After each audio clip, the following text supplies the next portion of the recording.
The Prodigal Son. In our last story, we learned about the true meaning of kindness from the story of the Good Samaritan. Jesus used this story to teach that goodness does not always come from the perfect people, rather those that we may least expect. Now Jesus is questioned by the Pharisees for eating with tax collectors, prostitutes, and sinners. Jesus confronts them with another story, a story that reveals the true heart of God. Inspired by the Gospels. Hello, this is Jack Graham with today's episode of the Bible in a Year. Thanks for joining us.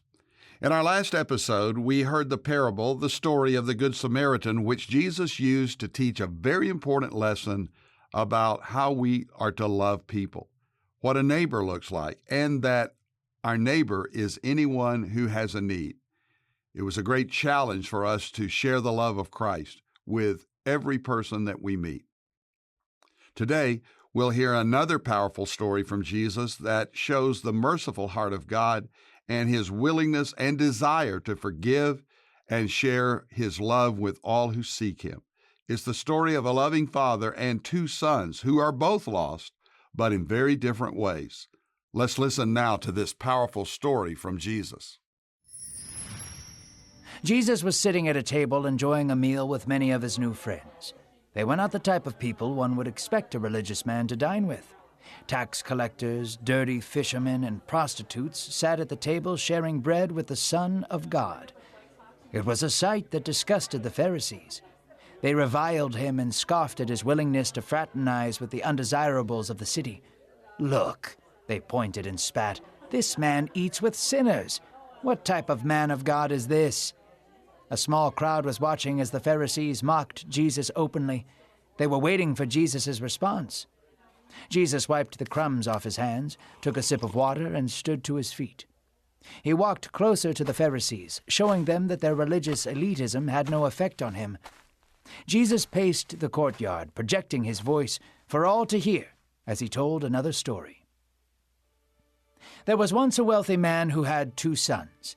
The older son worked the fields silently and with diligence. However, the younger son was unruly and independent. One morning, before the rooster crowed and the sun rose, the younger brother stumbled into his father's house after a night of parties. He was a shameful sight and held no sense of respect for his father. He slept in until midday and rolled out of his bed while his brother tilled the fields. Grumpy and entitled, the younger brother went to his father. With his chest puffed up and his nose high in the air, he demanded his father give him his inheritance. "I do not want to wait until you die," the son complained. "Give me my half of the inheritance now, so that I might do what I wish."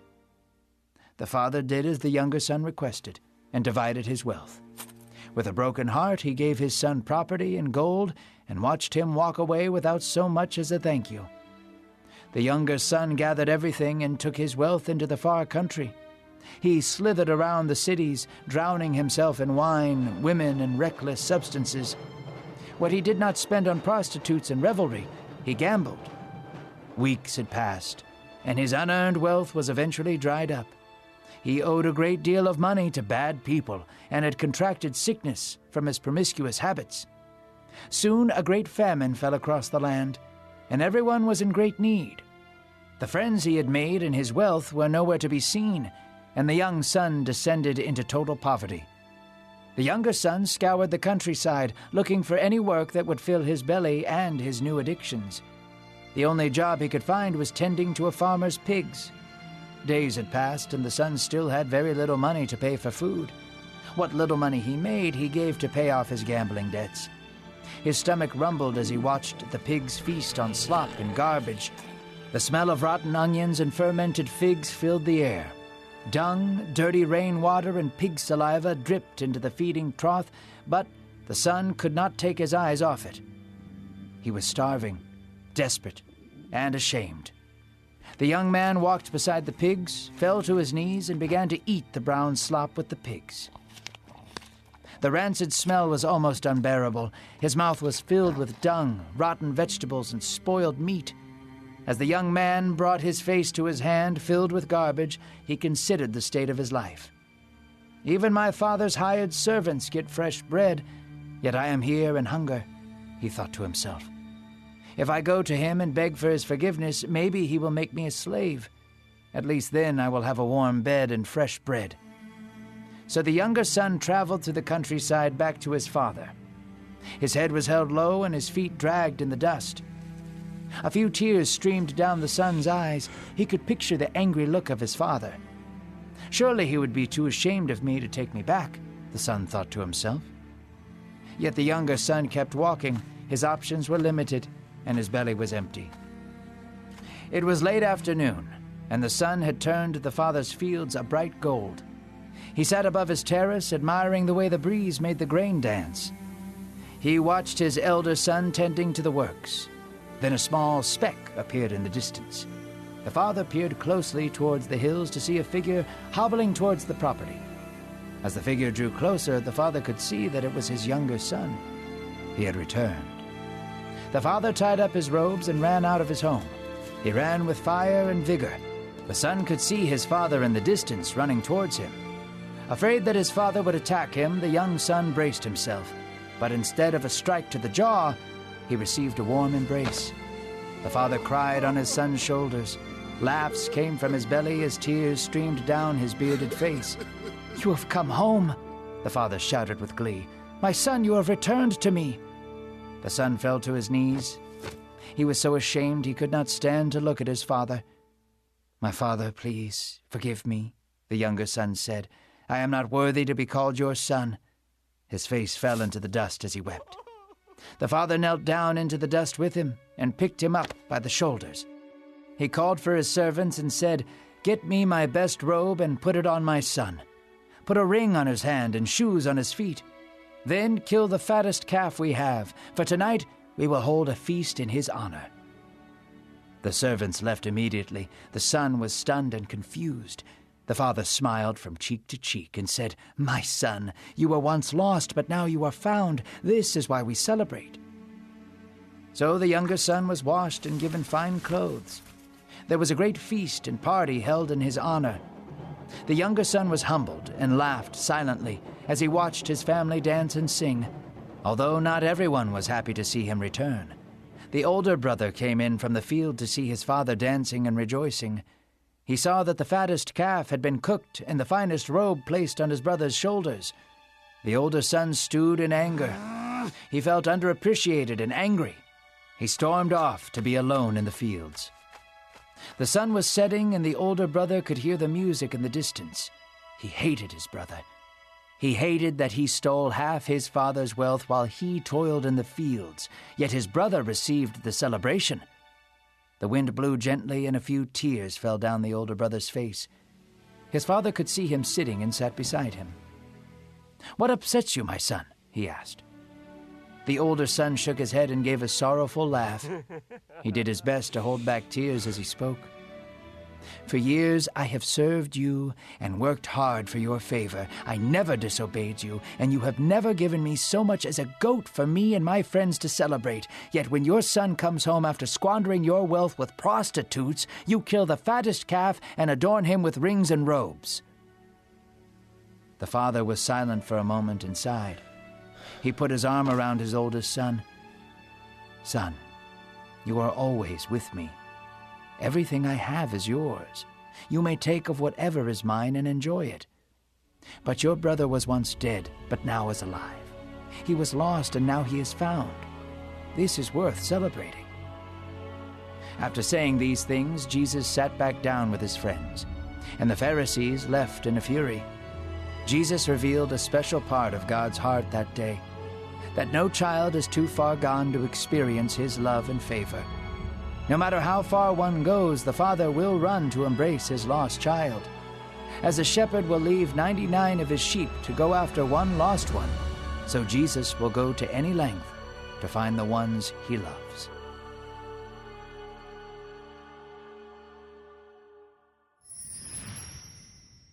As we begin today's reading, let's give a little background. Once again, the Pharisees are grumbling and complaining about the kind of people that Jesus is hanging out with. They expected him to shun all the undesirables, tax collectors, sinners, outcasts, fringe people, just as they did. Consorting with sinners they believed was beneath a man of God. So if Jesus was really a righteous man, they concluded, he would not associate with bad people.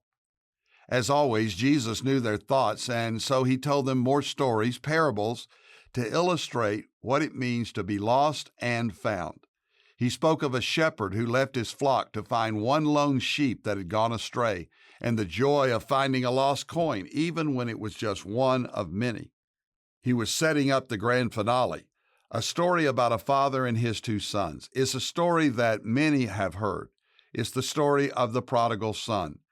We call it the story of the prodigal son, but if you pay close attention, it's really not about the son so much as it is about the loving father who never gives up in waiting for, longing for his children to come home. We hear that this father had two sons, one who was obedient to all the rules and expectations, but another who wanted to live for himself. The older son, the elder brother, worked hard, waiting for one day to receive an inheritance that he felt was owed to him. But the younger son, he did not have patience. He wanted it all now. He, in effect, said, "Dad, I don't care if you live or die. Give me what's coming to me now." And he asked for his cut, and then he left town. Imagine the heartbreak of his father, totally rejected and abandoned by his son.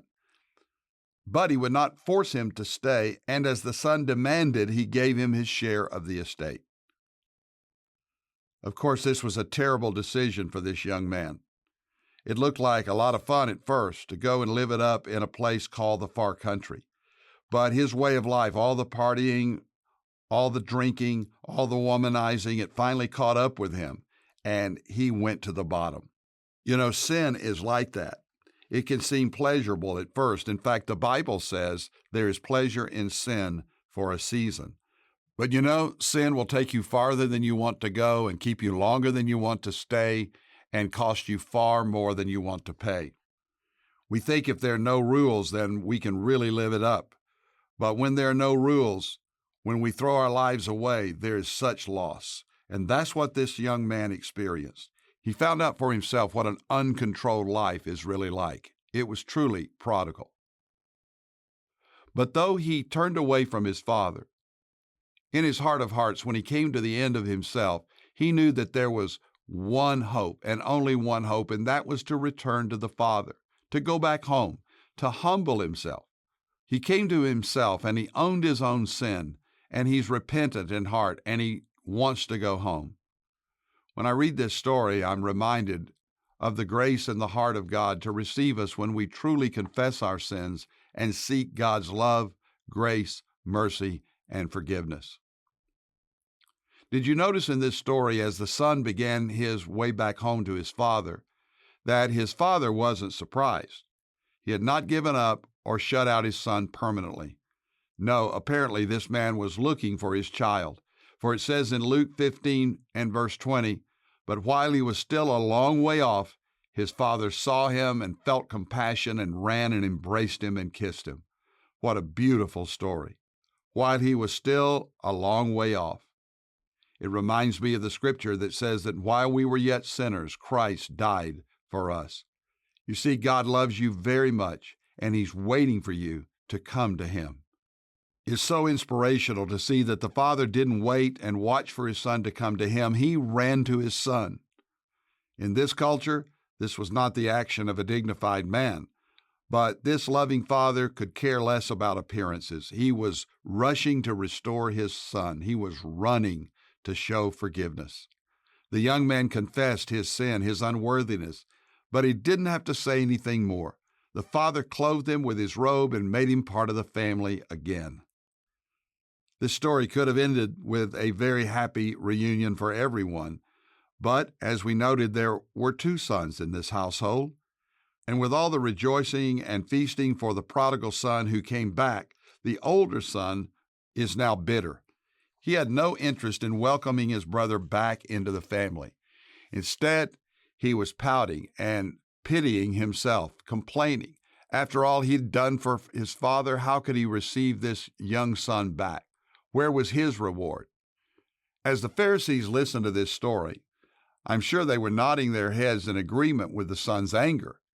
They too had done everything right. Why should they welcome terrible sinners into the family of God? The sad reality is this son, the elder brother, just like the Pharisees, was just as lost as the younger son.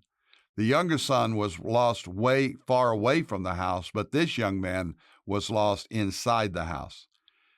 Both had the Father all along. Both had an opportunity for a relationship, but they both missed the joy and the abundance that the Father could give them. In telling this story, Jesus was demonstrating how much God is always loving us as a caring, compassionate Father. He rejoices with those who return to Him and repent of their sins and receive His grace. And He's reminding all of us that it's never too late for a new beginning. It's not too late for a new beginning for you today. And if you find yourself far from God, this is the time to come home to Him. Jesus loves you. He died for you. He rose again, and He will give you a home and a hope in heaven if you will trust in Him. Let's pray. Dear God, we thank You for Your love and grace. We know that You are a Father who cares for Your children. And so we come to You. We trust in You. And we believe that when we return from our sins, that You will welcome us into Your family through our faith in Jesus Christ. And that no matter how far we have walked away, that it's never too late to start over. In Jesus' name, amen. Thank you for listening to today's Bible in a Year podcast. I'm Jack Graham from Dallas, Texas. You can download the pray.com app and make prayer a priority in your life, just like over 20 million people have done to this date. If you enjoyed this podcast, share it with someone you know and love, because by sharing this message of the Word of God, you can make an eternal difference in someone's life. And I want to encourage you to go to jackgraham.org. That's me at jackgraham.org. We have resources available to you. And we're also taking a trip, 2 trips next year, one to Israel leaving April the 1st, and then an Alaskan adventure and Bible study cruise in July of 2024. You can go to our website, jackgraham.org, or Prestonwood, that's PRESTONWOOD.org, prestonwood.org, for information about the trip to Israel and the cruise to Alaska. God bless you, and we look forward to joining you again the next time.